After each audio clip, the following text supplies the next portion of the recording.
Can I go from the starting point of view, as in homelessness support is at the end of it, but if you can talk about the journey of what kind of demographic and what happens in people's life, uh, and then what triggers those conversations on homelessness.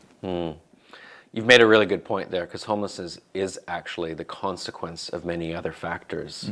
People don't wake up in the morning and think, today I'm going to be homeless, that's my objective. And so what we know is that people are homeless for almost as many reasons as there are people who are experiencing homelessness. But the general broad trends that we see that lead to homelessness are intergenerational trauma, and that's particularly prevalent in our First Nations peoples. Childhood abuse, which leads to that trauma. But for adults, it can often be things like family and domestic violence.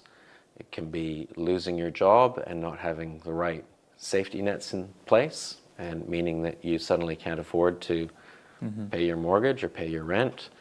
It can be a crisis in someone's life that leads them to, some mental health challenges, which could lead to some substance abuse issues. And substance abuse is often a big factor for people who are on the streets in terms of a protection mechanism for them.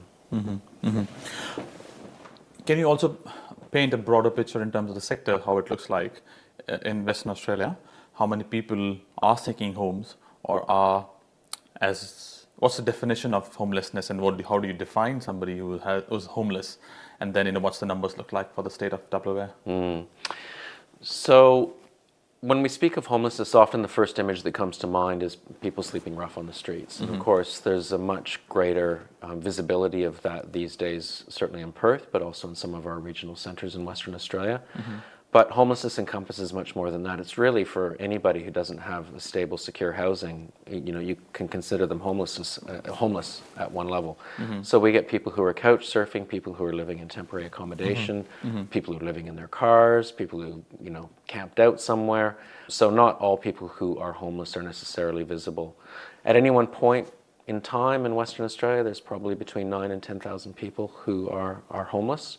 And certainly we know that in the Perth area, there's probably 1,000 people sleeping rough every night across the metropolitan area. And we know some of this information because we're getting to be a much more collaborative sector in terms of addressing homelessness. So we have what's called the by name list now, which operates in parts of the metropolitan area, where we actively seek to identify people who are experiencing homelessness in order to look at what their needs are and how we can move them through the system that leads to people having a home.